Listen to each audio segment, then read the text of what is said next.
Okay. Hey everybody, I am Steve from Adventure Outdoors, and I'm with Ian Sands of Sands in the Surf YouTube channel. He knows everything about Oak Island. He tells you all the secrets, where to catch, what's biting, when to go. Check him out and subscribe, and if you do, tell him Steve sent you.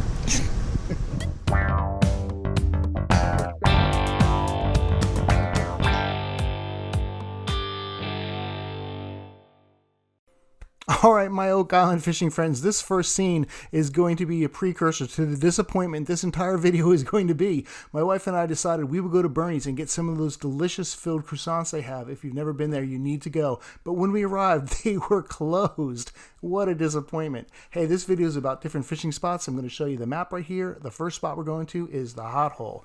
So we get back on the bridge, back onto Oak Island, and when we get there, we are not going to go. We would usually make a right here and go on to Oak Island, but instead we're driving straight onto Caswell Beach, and we're going to turn left down there, and we're going to eventually arrive to where the Hot Hole is. Now, this is the parking lot. Now, I've never fished here before. It's kind of unique. When you get out there, you can see where the water from the nuclear power plant gets released into the ocean. I don't know how far out it is, but you can see it. You can see all the birds that were there. So I figured it's winter, you know, maybe the little that warm water would come in towards the shore, and we'd be able to catch some fish. So wife and I took the dog down there, and I set up with the surf rods, and I wasn't going to do anything fancy. I was just going to do some shrimp, which I got at Publix, and probably throw a little fish bites on there, make a little fish taco for them. A little fish taco, that's funny. A little fish cocktail with some fish bites and just some frozen shrimp while the dog runs around. And I'm just going to cast it out and see, there's the fish bites, see what I could get. I'm not hoping for anything big, but it would be nice to get a black drum.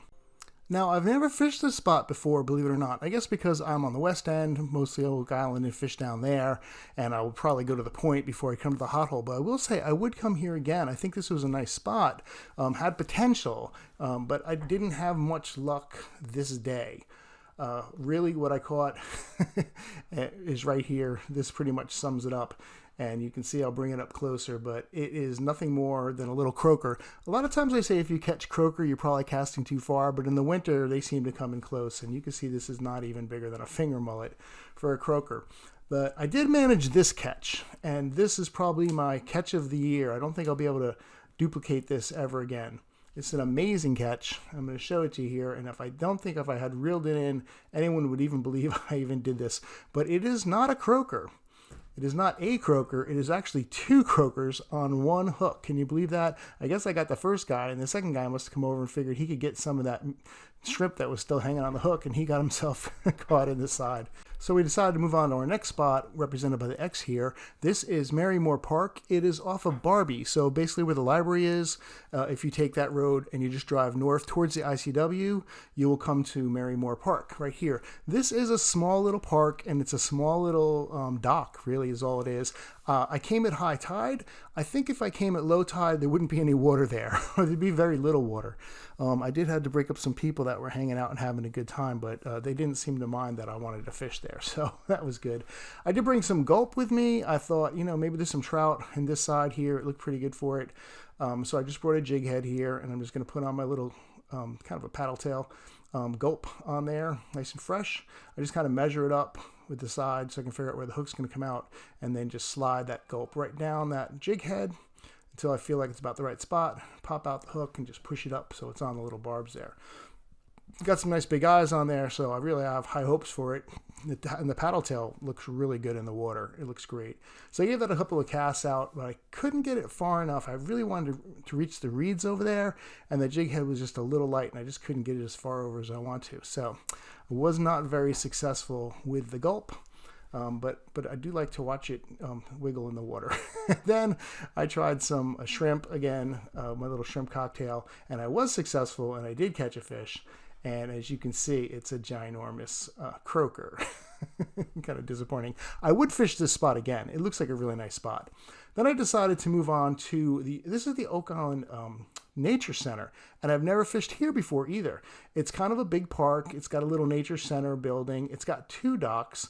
It's got this one here, which is towards the right, a nice long dock, which I'm going to fish off of right now, and just a flat dot on the dock on the bottom. And if you look to the left, you can also see there is a T-pier over there. And there was another guy fishing on the T-pier, so I figured I'd just let him do his thing over there and I'd do my thing. And I just used the shrimp again, and I did catch a fish, which I was pretty happy about. I reeled him in, and it was a monster, as you can imagine. The success that I've been having here on this fishing trip is again summed up in that Bernie's episode in the beginning of the video where they were closed. So there you go, another croaker, and they aren't even big. Just like, let them go. I did go over towards the T-pier, and there's a little spot there you could fish. And again, I tried some of the gulp, and I tried the shrimp again there. And again, I was successful with another croaker. So yeah, this is going to be the story of the video, I think. So I got back in the truck and I'm driving, and these guys were walking their dog. And then I was like, wait a second, that wasn't a dog. I don't know if you can tell in this picture, but it's a goat. Like, rewind, look, it's a goat. Anyway, I decided to go to Veterans Park. If you've not been to Veterans Park, it's off of like 15th Street. Again, the ICW. It's a nice big park, and a lot of people do fish here. And it's got a pretty decent sized pier, so you can get a couple of guys fishing. But there was already like a family there fishing and a guy fishing, so I decided not to fish myself. I just wanted to stop and see what they were catching. You also can fish from the sides. You don't have to fish on the pier, so I could have fished off the sides there. But sometimes there'll be a whole bunch of people down there on the sides also. But I asked them how they were doing, and they didn't seem to think they were having much luck. They had caught a couple of fish, but then I got a visit from these 2 beasts. Look at this. It's not a goat. This is Magnolia on the right, and that's mackerel actually there. I'm petting there. Huge dogs. Meanwhile, the guy that was fishing there, the wind caught his bag and it blew into the water. So he actually got his rod and was able to snag it. So I'm like, this is probably the best catch of the day. Look at that. He got his bag back up. So that was kind of cool. At least he saved the day. And then he did catch a fish too. And as you can guess, he's busy watching the boat. He's not even worried about taking this fish off the hook. It was a croaker. So, man, I was getting hungry, so the wife and I decided to go. We go to Swain's Seafood, which I've been here. This is my second visit here since it's moved to this new location. This used to be the old Japanese restaurant, and then it was another restaurant for about a day, and that closed, and then Swain's moved in here.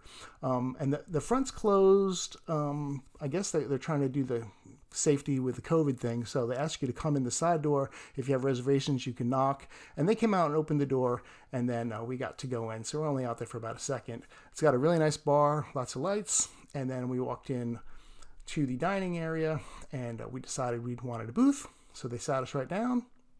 No problem at all. Nice atmosphere inside, a nice menu, decent food there. We looked it over, and I was kind of thinking about the fish. She had said the grouper was fresh. So before the grouper came out, they brought out these little chips, which had some seasoning on them. They were really good, and they were free, which is cool. My wife got a martini. I got a glass of Merlot to get us started here. And then they brought out the food. My wife got the lobster raviolis, which is excellent, by the way. And before that, we had I think it came with our meal, a bowl of chowder.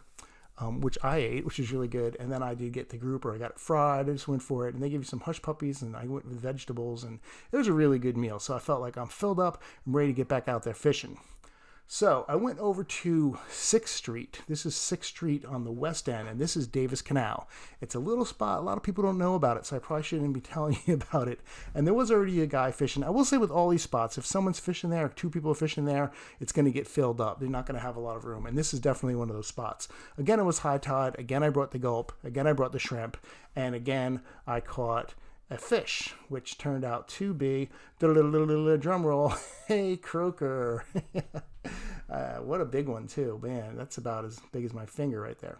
I was successful with this spot because I did catch 2 other things while I was there. Besides croaker, I caught this beast right here, which is an oyster shell. Look at that, yummy, delicious oysters. Can't eat them out. Davis Canal closed. and I also got a silver perch, which I do like silver perch if you can get enough of them and they're big. But I only caught 1, so I threw him back. I decided to move on to my last and final spot. If you drive down to the west end of the island, there is a T-pier there. all the way on the West End, and it is the Town of Oak Island Tea Pier. And again, very similar. This is the ICW as well at the West End, and Tea Pier, as you can see, because you could fit a couple people on there, one on each side. But again, if there's like 2 people, there's only parking for 2 people, by the way. There's only 2 parking spots and a handicap spot. This time I brought in my backup. I was like, I'm not going to fish and bring my backup. So what a cast. Learned how to cast. Almost lost my eye, but okay. And then he caught a fish. And I can tell you something, when he catches a fish, he is super excited, and so was his sister. So look at that pull, man. He must have had a tuna on there. This was coming in big. And I was like, yeah, he's bringing it up. And I could see color, and he pulled it over, and you know what he got. Hey, but it's a decent size one compared to the ones I was catching. He did better than me. So there's a croaker. So there's the spots you can fish on Oak Island if you're not in the surf and you want to try some of these tea piers. Maybe you'll have better luck than I did. But get out there and go fishing. See what you can catch.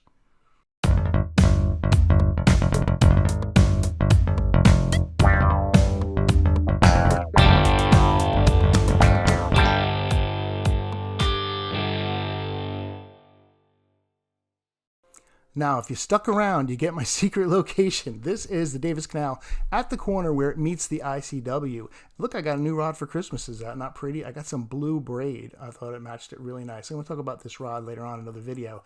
But I just want to tell you about this spot right here. The neighbor came out and he was explaining to me, you know, there's a ledge here and a lot of black drum are on that side. And there was a guy here the other day and he caught some red drum. And I was like, man, I'm going to go fishing here and I'm going to catch me a fish. So I'm not going to tell you the exact location, but I'm going to say it's pretty close to that tea pier. So if you can find it, yeah, it's public access, and there's just a couple little steps right there. And I have caught some black drum here in some other videos, but today, probably not going to catch a black drum.